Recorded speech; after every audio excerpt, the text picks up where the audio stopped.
Mambo VP. In this video, I'm going to show you how to drop or to remove the Z values like elevations in QGIS. So how do you do it? Actually, I have my roads here, which are line vector. I'll show you where the Z values are by right-clicking properties or by double-clicking, then go directly to this part, information. So looking at the geometry, the geometry type is multi-line string but with a Z. So I want to drop this Z to make sure my file or my road layer, my vector layer doesn't have this Z value. So how do you do it? Just go to your processing toolbox here, click it here. If you don't have it, for my case I have it, just search for drop Z, MZ values. That's it. So by clicking it, you have it here. So you can choose, you can drop M or Z. For my case, I'll drop Z values in this particular layer. So you can choose number of layers.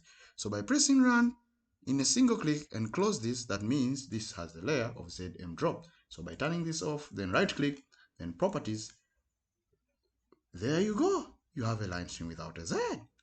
So that's it. You see, this is the way of dropping M or Z values in QGIS. Gracias.